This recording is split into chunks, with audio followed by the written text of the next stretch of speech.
اسے سمجھ نہیں آ رہا تھا کہ کیا کرے۔ اس نے بمشکل ہمت کر کے باتھ روم سے ایک پرانا تولیہ لیا اور اسے زخم پر کس کر باندھ لیا، لیکن خون رکنے کا نام نہیں لے رہا تھا۔ شام ڈھل گئی، حویلی میں پھر سے اندھیرا اترنے لگا۔ وہ تھک ہار کر بھوک اور درد سے نڈھال ہال کے بیچوں بیچ بیٹھی تھی جب باہر تالا کھلنے کی آواز آئی۔ شامیر اندر داخل ہوا۔ اس کی نظر سیدھی حیا پر پڑی، جو میلے کچیلے کپڑوں میں ہاتھ پر تولیہ لپیٹے فرش پر بیٹھی تھی۔ پھر اس نے ہال پر نظر دوڑائی۔ دھول کچھ کم تھی مگر چمکنے سے تو کوسوں دور۔ یہ کیا ہے؟ وہ سرد لہجے میں بولا۔ میں نے کہا تھا یہ گھر چمکتا ہوا چاہیے، یہ ہے تمہاری صفائی؟ میں نے کوشش کی، حیا نے روتے ہوئے کہا۔ یہ بہت بڑا ہے، مجھ سے اکیلے نہیں ہو رہا، اور میرا ہاتھ۔ اس نے اپنا زخمی ہاتھ آگے کیا۔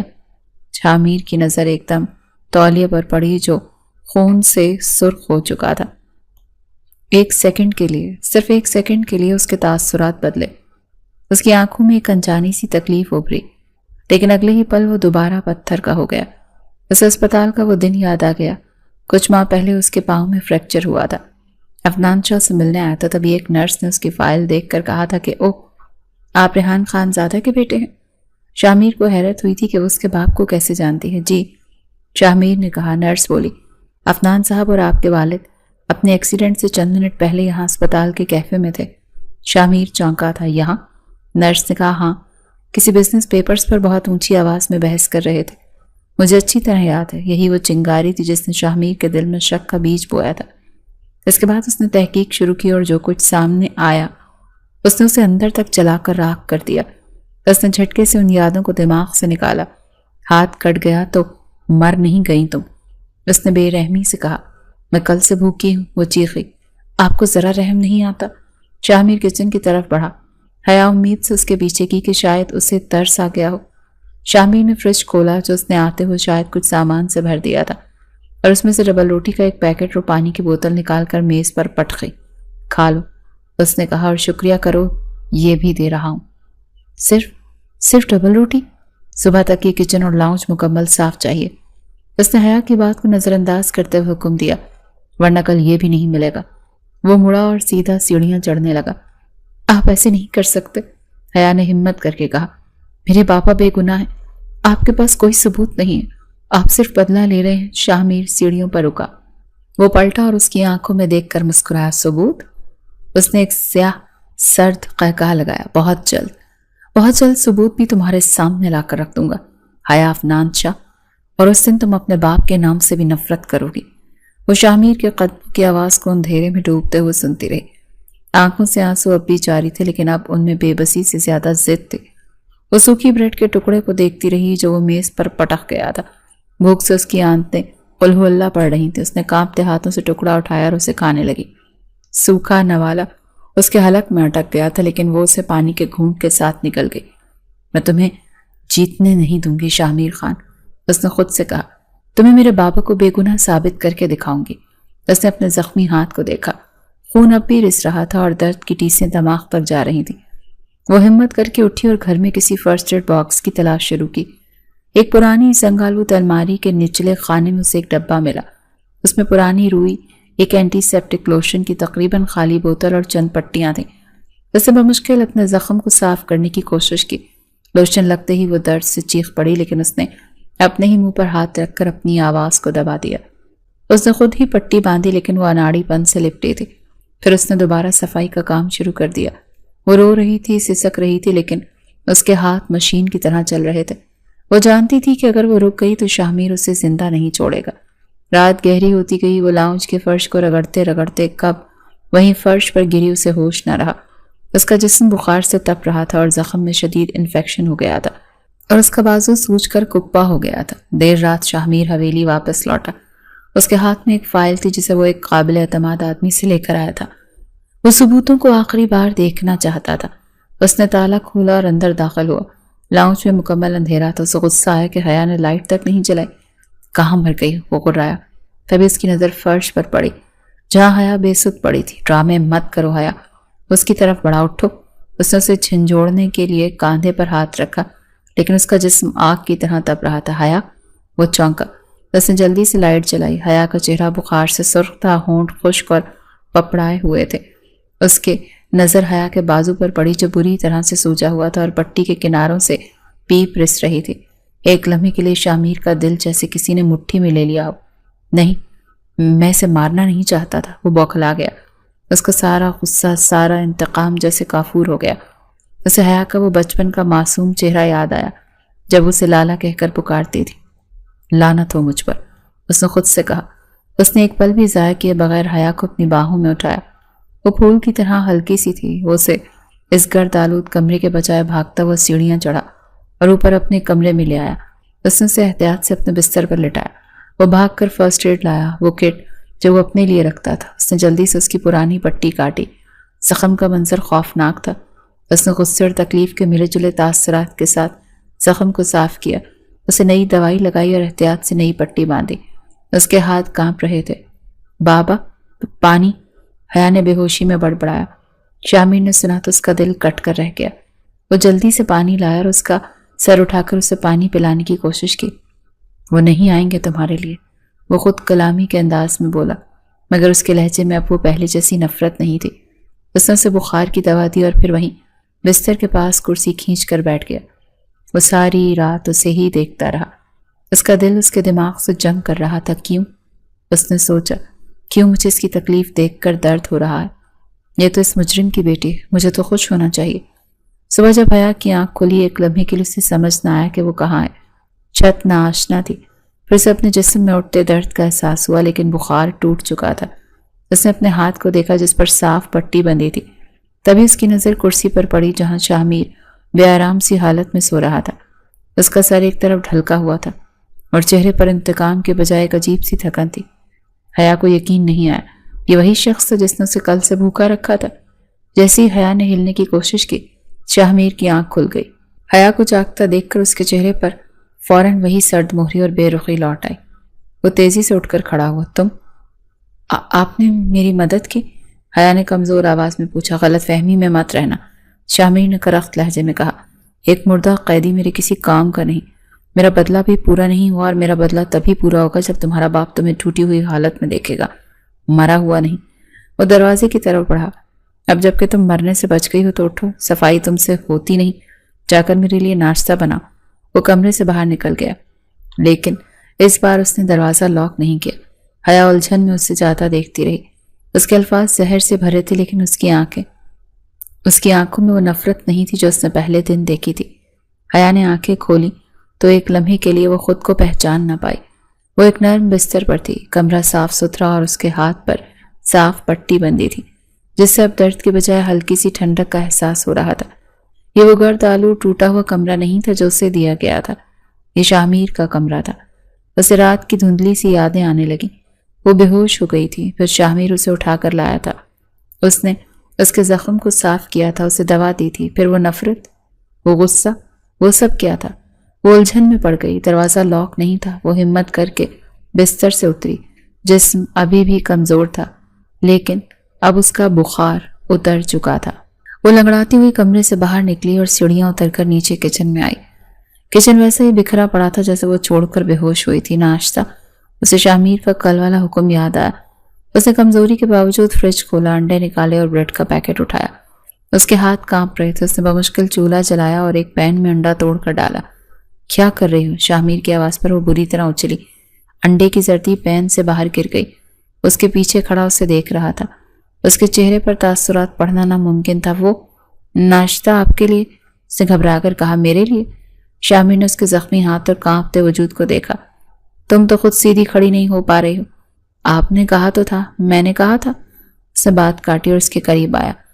اس نے حیا کے ہاتھ سے چمچ لے لیا۔ لیکن میں نے یہ نہیں کہا تھا کہ مرتے مرتے یہ کام کرو۔ حیا نے حیرت سے اسے دیکھا۔ شامیر نے پین کو چولہے سے ہٹایا اور خود بریڈ کے 2 سلائس ٹوسٹر میں ڈالنے لگا۔ یہ خاموشی، یہ غیر متوقع رویہ حیا کے لیے اس کے غصے سے زیادہ خوفناک تھا۔ آپ یہ کیوں کر رہے ہیں؟ کیونکہ میں چاہتا ہوں کہ تم زندہ رہو۔ اس نے کافی کا مگ بناتے ہوئے سرد لہجے میں کہا۔ زندہ اور ہوش و حواس میں، اپنے باپ کی بربادی دیکھنے کے لیے۔ حیا نے جوابی حملہ کرنے کے لیے منہ کھولا ہی تھا کہ شامیر نے ٹوسٹ اور کافی اس کے سامنے میز پر رکھی۔ کھاؤ۔ میں نہیں کھاؤں گی۔ کھا لو حیا۔ اس کے لہجے میں اب کی بار غصہ نہیں، تھکن تھی۔ مجھے تمہارے ساتھ مزید ڈرامہ نہیں کرنا۔ پھر یہ ڈرامہ ختم کیوں نہیں کر دیتے؟ وہ چیخی۔ کمزوری کے باوجود اس کی آواز بلند تھی۔ کیوں کیا آپ نے کل رات یہ سب؟ اگر آپ مجھ سے اتنی ہی نفرت کرتے ہیں تو مجھے مرنے دیتے، کیوں بچایا مجھے؟ شامیر نے مگ میز پر پٹخا۔ کافی چھلک کر باہر گر گئی۔ کیونکہ تم بہت آسانی سے مر جاتی، وہ دھاڑا۔ اور تمہارا باپ، وہ چند دن روتا اور پھر سب بھول جاتا۔ نہیں، میں اسے اتنی آسانی سے نہیں چھوڑوں گا۔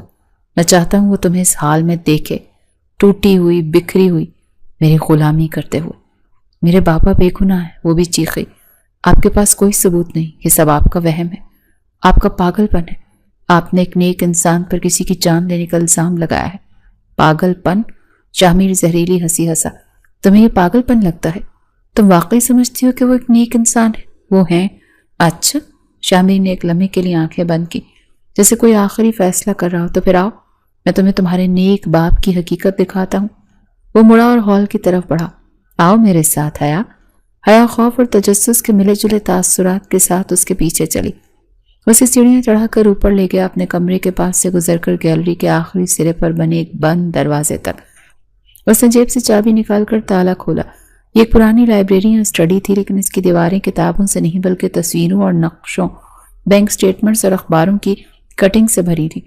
ایک بڑے کارڈ بورڈ پر درجنوں تصاویر تھیں، جن کے درمیان سرخ دھاگے کھینچے ہوئے تھے، جو سب ایک مرکزی تصویر پر آ کر مل رہے تھے، عفنان شاہ کی۔ حیا نے یہ منظر دیکھا تو اس کا منہ کھلا کا کھلا رہ گیا۔ یہ کسی بدلے کی نہیں بلکہ سالوں کی جنونی تحقیق کا مرکز لگ رہا تھا۔ یہ سب کیا ہے؟ اس نے کانپتی آواز میں پوچھا۔ یہ سچ ہے، شامیر نے اس بورڈ کی طرف اشارہ کیا۔ یہ وہ سچ جو تمہارا باپ پچھلے 20 سال سے چھپاتا آ رہا ہے۔ یہ جھوٹ ہے، حیا نے روتے ہوئے کہا۔ یہ صرف آپ کا جنون ہے۔ آپ نے میرے بابا کے خلاف یہ سب خود بنایا ہے۔ شامیر لیپ ٹاپ کی طرف بڑھا۔ تم ثبوت مانگ رہی تھی نا؟ تم اپنے باپ کو معصوم سمجھتی ہو؟ چلو اپنی آنکھوں سے دیکھو۔ اس نے لیپ ٹاپ آن کیا اور ایک فائل پر ڈبل کلک کیا۔ ایک ویڈیو پلے ہونے لگی، جس کی آواز غصے سے بھر آ گئی۔ یہ میرے والدین کے ایکسیڈنٹ سے ٹھیک 15 منٹ پہلے کی ویڈیو ہے۔ اسپتال کے کیفے کا CCTV کلپ، جہاں تمہارا باپ عفنان شاہ ٹرک ڈرائیور سے مل رہا ہے جس نے میرے والدین کی گاڑی کو ٹکر ماری تھی۔ حیا نے ساکت نظروں سے اسکرین کو دیکھا، جہاں اس کا باپ اس شخص کے ہاتھ میں نوٹوں کی گڈی تھما رہا تھا۔ حیا نے ساکت نظروں سے اس لیپ ٹاپ کی اسکرین کو دیکھا۔ ویڈیو چل رہی تھی۔ اس کا باپ عفنان شاہ اسی ٹرک ڈرائیور کے ساتھ کیفے میں بیٹھا تھا۔ اس کے ہاتھ میں نوٹوں کی ایک واضح گڈی تھما رہا تھا۔ چند لمحوں کی گفتگو کے بعد وہ دونوں الگ ہو گئے۔ نہیں، حیا نے پیچھے ہٹتے ہوئے چیخا، یہ جھوٹ ہے، یہ سب بنایا گیا۔ آپ نے یہ ویڈیو خود بنائی میرے بابا کو پھنسانے کے لیے۔ شامیر نے لیپ ٹاپ بند کر دیا اور اس کا چہرہ پرسکون تھا، مگر اس کی آنکھوں میں 20 سال پرانی آگ جل رہی تھی۔ بنایا ہے۔ اس نے میز کی دراز کھولی اور ایک موٹی فائل نکال کر اس کے سامنے پھینک دی۔ یہ لو، جس ٹرک ڈرائیور کے بینک سٹیٹمنٹس ہیں۔ ایکسیڈنٹ کے اگلے ہی دن اس کے اکاؤنٹ میں 50 لاکھ روپے کہاں سے آئے؟ اور یہ اس کا اعترافی بیان جو اس نے مرنے سے پہلے اپنے وکیل کو دیا تھا۔ حیا کانپتے ہاتھوں سے کاغذات کو دیکھ رہی تھی۔ ہر صفحہ اس کے باپ کے خلاف ایک ثبوت تھا۔ تمہارے باپ نے صرف میرے والدین کو ہی نہیں مارا حیا، شامیر نے کہا۔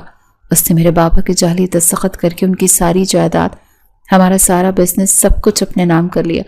نہیں نہیں، وہ فرش پر گرتی چلی گئی اور پھر شامیر اس کے سامنے گھٹنوں کے بل بیٹھا۔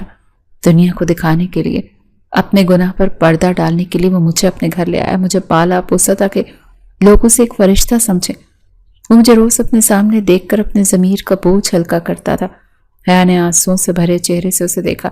میں بابا سے بات کروں گی، وہ آپ کو غلط ثابت کر دیں گے۔ شامیر تلخی سے مسکرایا۔ تم ان سے بات نہیں کر سکتی حیا۔ کیوں؟ آپ مجھے روکیں گے؟ میں نہیں، قانون انہیں روک چکا ہے۔ اس نے حتمی دھماکہ کیا۔ پولیس انہیں ان کے دفتر سے گرفتار کر کے لے گئی ہے۔ یہ سارے ثبوت میں پولیس کو کب کا دے چکا ہوں۔ یہ سننا تھا کہ حیا جیسے سکتے سے باہر آ گئی۔ وہ ایک جھٹکے سے اٹھی۔ کیا؟ وہ وحشت سے چیخی۔ آپ نے میرے پاپا کو جیل بھیجوا دیا؟ آپ کی ہمت کیسے ہوئی؟ آپ نے ان پر جھوٹا الزام لگایا۔ میں آپ کو چھوڑوں گی نہیں، میں عدالت چاہوں گی۔ تمہارا باپ میرے ماں باپ کا مجرم ہے آیا، شامیر نے بھی اونچی آواز میں کہا، اور اس کا پروف میرے پاس ہے۔ میں نہیں مانتی، وہ ہسٹریائی انداز میں رو رہی تھی۔ آپ ایک جھوٹے مکار انسان ہیں، آپ نے صرف بدلہ لینے کے لیے یہ سب کچھ کیا۔ میں آپ سے نفرت کرتی ہوں۔ وہ چیختے ہوئے اسے اسٹڈی سے بھاگ نکلی اور اپنے کمرے میں جا کر دروازہ بند کر لیا۔ کئی دن گزر گئے، حویلی میں ایک برفانی خاموشی تاری تھی۔ آج شامیر کو حیا پر بہت پیار آ رہا تھا۔ وہ دروازے کے باہر کھڑا اسے کمرے سے سسکتے ہوئے سن سکتا تھا۔ وہ بے قصور تھی لیکن اپنے باپ کے گناہوں کی سزا بھگت رہی تھی، مگر حیا اس کی صورت دیکھنا بھی گوارا نہیں کر رہی تھی۔ اسے اپنے خاندان کی بربادی کا ذمہ دار سمجھتی تھی، لیکن اندر ہی اندر حیا ٹوٹ رہی تھی۔ اس نے وہ ویڈیو دیکھی تھی، اس نے وہ کاغذات دیکھے تھے، اب اسے شاہ پر بھی ذرا سا ترس آنے لگا تھا۔ اس کا باپ ہی تو اس کے گھر والوں کی جان لینے والا تھا۔ صرف چند پیسوں کے لیے اس کے باپ کی چھوٹی سی غلطی نے شاہ کی پوری فیملی تباہ کر دی اور اسے یتیم کر دیا تھا۔ وہ باپ کی محبت اور سچائی کے درمیان پس رہی تھی۔ پھر ایک دن شاہ کیس کے سلسلے میں عدالت سے واپس آ رہا تھا۔ حیا لان میں کھڑی تھی جب اس نے شاہ کی گاڑی کو حویلی میں داخل ہوتے دیکھا۔ اچانک ایک تیز موٹر سائیکل تیزی سے گاڑی کے پاس رکی۔ اس پر 2 نقاب پوش سوار تھے۔ عدنان شاہ سے دشمنی تجھے مہنگی پڑے گی، ایک شخص چیخا۔ اس سے پہلے کہ شاہ کچھ سمجھ پاتا، دوسرے شخص نے پستول نکالا اور فائر کر دیا۔ شاہ حیا کی چیخ فضا میں بلند ہوئی۔ شاہ کے کاندھے پر وار کیا گیا اور وہ لڑکھڑا کر زمین پر گر گیا۔ موٹر سائیکل سوار تیزی سے فرار ہو گئے۔ اس ایک لمحے میں حیا کے دل سے باپ کی محبت، نفرت، غصہ سب کچھ نکل گیا۔ اسے صرف وہ شخص نظر آ رہا تھا جو زمین پر زخمی پڑا تھا۔ اس دن حیا کو اندازہ ہوا تھا کہ وہ اس سے کتنی محبت کرتی ہے۔ اسپتال کے کمرے میں شاہ نے آنکھیں کھولی۔ اس کا بازو پٹیوں میں جکڑا تھا۔ پہلی چیز جو اس نے دیکھی وہ حیا تھی، جو اس کا ہاتھ تھامے اس کے پاس ہی کرسی پر بیٹھی رو رہی تھی۔ تم؟ شاہ نے کمزور آواز میں کہا۔ یہاں کیا کر رہی ہوں؟ خاموش رہیں، حیا نے اس کے ہونٹوں پر انگلی رکھتے ہوئے کہا۔ بالکل خاموش۔ تمہیں تو خوش ہونا چاہیے، تمہارے باپ کا دشمن۔ وہ میرے باپ کا دشمن نہیں۔ حیا نے اس کا ہاتھ مضبوطی سے پکڑ لیا۔ وہ میرا شوہر ہے۔ اس نے شاہ کی آنکھوں میں دیکھا۔ جس دن آپ پر مہرا ہوا مجھے لگا میری دنیا ختم ہو گئی ہے۔ مجھے احساس ہوا کہ میرے باپ نے تو صرف آپ کے والدین کو مارا تھا، لیکن میں تو آپ کو روز مار رہی تھی۔ وہ جھکی اور اس کا ہاتھ چوم لیا۔ میں ہمیشہ آپ کا ساتھ نبھاؤں گی، میں کبھی آپ کو نہیں چھوڑوں گی، چاہے اس کے لیے مجھے پوری دنیا ہی کیوں نہ چھوڑنی پڑ جائے۔ شاہ کی آنکھوں میں جو انتقام کی آگ سی جلتی رہتی تھی آج نمی تھی۔ میرا باپ اپنے گناہوں کی سزا کاٹ رہا ہے، حیا نے آنسو صاف کرتے ہوئے کہا، لیکن میں اپنی باقی زندگی آپ کے زخموں پر مرہم رکھ کر گزارنا چاہتی ہوں۔ حیا نے اپنا ماضی، اپنی دولت، سب کچھ چھوڑ دیا تھا۔ اسے پوری دنیا چھوڑی، لیکن ایک اس شخص کو ضرور اپنایا جسے وہ اب محبت سے چاہتی تھی۔ شاہ نے اپنا دوسرا ہاتھ بڑھا کر اس کے آنسو پہنچے۔ بدلے کی آگ بجھ چکی تھی اور محبت کی ایک نئی شروعات ہو رہی تھی۔